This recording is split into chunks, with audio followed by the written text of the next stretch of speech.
Increase your value to earn more money. जब तक आप लोग अपनी वैल्यू नहीं बढ़ाएंगे आप ज़्यादा नहीं कमा सकते। अब सवाल आएगा वो कैसे। अब कुछ लाइव एग्जांपल देता हूँ। एक लॉ कॉलेज है, उस लॉ कॉलेज में दो तालिब इल्म पढ़ते हैं, दोनों की किताबें सेम है, दोनों की क्लास सेम है, दोनों का कोर्स सेम है, हो सकता है दोनों के टीचर्स भी सेम हो। उसी लॉ कॉलेज से डिग्री लेकर जब वो बाहर जाते हैं तो 2-3 कुछ साल बाद जाकर पता चलता है उनमें से एक जो है कोर्ट के बाहर बैठकर टाइप राइटिंग कर रहा है, 20,000 30,000 कमा रहा है, और उनमें से जो दूसरा है वो कोर्ट के अंदर 2 से 3 लाख कमा रहा है। वैल्यू है, उसने अपनी वैल्यू बढ़ाई है।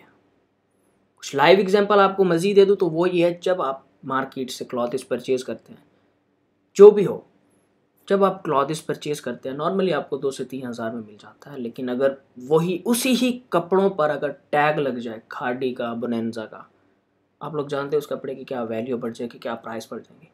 अब क्या वो कपड़ा किसी और स्पेशली धागे से बना है या किसी और ऐसी चीज़ से बना है तो कपड़ा ही, वो भी वही कपड़ा था, वो भी वही कपड़ा है।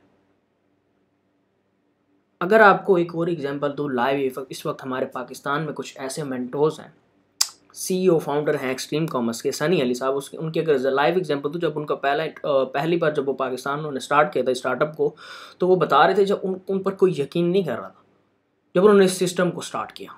जब वो कह रहे थे कि आ जाओ अमेज़ोन पर आ जाओ इन्वेस्ट कर लो, तो कोई एग्री ना हो रहा था, उनको यही लग रहा था कि ये स्कैम हो रहा है। फिर उन्होंने ऐसा क्या किया, फिर उन्होंने खुद की एक वैल्यू बनाई, एक कम्युनिटी बनाई, उस कम्युनिटी में प्रोवाइड की चीज़ें, उस कम्युनिटी को ट्रस्टेड बनाया, उसकी वैल्यू बढ़ाई, एक वैल्यू बनाई, और आज लोग क्या कर रहे हैं, आज लोग अपना पैसा लेकर उनके पीछे जा रहे हैं। जब आप अपनी वैल्यू इंक्रीज करते हैं तो आपको ज़्यादा मेहनत नहीं करनी पड़ती, फिर पैसा अपने आप ही आपके पीछे भागता है। आज लोग पैसे लेकर उनके पास जा रहे हैं कि कौन सी प्रोडक्ट करें, कैसे करें, क्या है। अब वो उनकी एक वैल्यू बन चुकी है, अब वो एक ब्रांड बन चुके हैं, एक टैग लग गया उनका, अब उनका नाम ही काफ़ी है इस वक्त। एक और एग्जांपल, एक बैंक है, जब आप बैंक में जाते हैं तो वहाँ पर आपको ऐसे मेंबर्स मिलेंगे, कुछ ऐसे मेंबर्स जिनकी तनख्वाह होगी 20,000 30,000, लेकिन उसी सेम बैंक में ऐसे भी हैं जिनको तनख्वाह जो है 1 लाख मिलती है, 2 लाख मिलती है। क्यों? बैंक तो एक ही है। क्या है, एक कैशियर पर बैठा हुआ है वो अलग काम कर रहा है, एक ऑपरेशन मैनेजर बैठा है वो अलग है, एक ब्रांच मैनेजर है वो अलग है, इनकी तनख्वाहें अलग अलग है। वो इतनी वैल्यू रखते हैं। आपको अपनी वैल्यू कैसे इंक्रीज करनी है, आपको अपनी वैल्यू अब डेली खुद को अपडेट करना है। डेली चीज़ों को अपनी, जो जैसे जैसे चीज़ें अपडेट हो रही हैं खुद को अपडेट करें। खुद को ये मत कहें कि जो 2014 15 16 में आपने जो 5 साल पहले सीखा था आप वही इंप्लीमेंट करने पे लगे हुए हैं। अगर जो आपने पहले पुरानी टेक्निक सीखी हैं आज वही इंप्लीमेंट कर रहे हैं, तो अगर आपको याद ना हो तो नोकिया की एग्जांपल ले लें। नोकिया का CEO मीडिया के सामने आकर इस चीज़ से सैड हो गए थे कि उन्होंने खुद की टेक्नोलॉजी को अपडेट नहीं किया था। आईफोन का इस वक्त जो है, जब आप मोबाइल लेने जाते हैं तो लेटेस्ट मॉडल आपको 2 ढाई 3 लाख में मिलता है। एंड जो आईफोन की स्पेसिफिकेशन है, जो चीज़ें उसमें, क्या दूसरे फ़ोन से कॉल्स नहीं जा सकती? क्या दूसरे फ़ोन से जो उनके कंपेटिटर तक जो है उनकी वैल्यू तक नहीं पहुंच पा रहे? वो वही फ़ोन जो है मज़ीद चीप प्राइस में सेल कर रहे हैं, लेकिन आईफोन अपने प्राइस डिक्रीज़ नहीं करता क्योंकि आईफोन की एक वैल्यू है।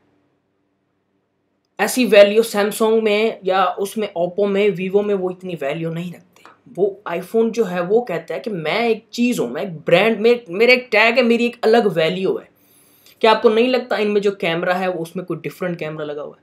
क्या आपको नहीं लगता इससे कॉल जा सकती है, उससे कॉल अलग किस्म से जाती है? यहाँ से लड़का बोलता है तो आईफोन से अगर बात करेंगे तो कोई वहाँ से लड़की बोलेगी। नहीं, सिस्टम प्रोसेस काफ़ी सारी चीज़ें वही हैं। क्या है, उन्होंने खुद को अपडेट रखा हुआ है, अपनी एक वैल्यू बनाई हुई है। इस वैल्यू से कम नहीं जाना। 2.5 लाख का है, 3 लाख का मोबाइल है, लोग लेते हैं, लोगों ने खुद को अपडेट रखना है, लोग कहते हैं कि बस यही मोबाइल लेना है। कभी किसी ने नहीं कहा कि मोबाइल 3 लाख का हो गया आईफोन का मैं नहीं लेता, लेकिन लोग लेते हैं, लोग ले रहे हैं तो उनकी प्रोडक्शन बढ़ रही है और वो लेटेस्ट मॉडल देते जा रहे हैं। एक वैल्यू है। आपकी भी वैल्यू इस तरह बढ़ेगी जब आप खुद को अपडेट रखेंगे, चीज़ों को खुद को अपडेट रखेंगे। आप हरगिज़ मत सोचें कि जो चीज़ आपने 5 साल पहले सीखी हुई थी अगर आप उसी चीज़ को इंप्लीमेंट करते जा रहे हैं, खुद को अपडेट नहीं कर रहे। हमारी अगर एसईओ की मैं आपको लाइव एग्जांपल दूं तो वो लोग जिन्होंने जो पहले वाली टेक्निक्स को अभी भी इस्तेमाल कर रहे हैं, ब्लैक हैट एसईओ करके साइट्स रैंक कर रहे हैं, तो उनको अब पता है कितने दिन चलनी है साइट, लॉन्ग टर्म नहीं चलेगी। उन्होंने क्या किया, खुद को अपडेट किया, खुद को क्वालिटी की तरफ मूव किया। जो कंटेंट कुछ साल पहले कॉपीराइट दूसरे ब्लॉग से उठाकर जो है अपने ब्लॉग पर पब्लिश किया जाता था, साइट्स रैंक हो जाती थी, गूगल रैंक कर देता था, अगर आज वही कंटेंट डालें तो नहीं होगा। आज लोग यूनिक कंटेंट डाल रहे हैं, क्वालिटी पुट कर रहे हैं उसमें। आज गूगल क्वालिटी की वेबसाइट मांगता है खुद को पहले पेज पर रखने के लिए। आज वो दौर नहीं रहा कि वो पुरानी साइट्स को रैंक करें। सो इसी तरह आप लोग अपनी भी वैल्यू बढ़ाएंगे। जब आप अपनी वैल्यू बढ़ाएंगे आपको फिर मेहनत कम करनी पड़ेगी, लेकिन फिलहाल वैल्यू बढ़ाने के लिए जो आपको मेहनत करनी है वो मेहनत करनी है। फिर जब आप इस वक्त फिलहाल जो है पैसे के पीछे भाग रहे हैं, लेकिन तब फिर पैसा आपके पीछे भागेगा। इस तरह करके आप लोग अपनी वैल्यू बढ़ाएं।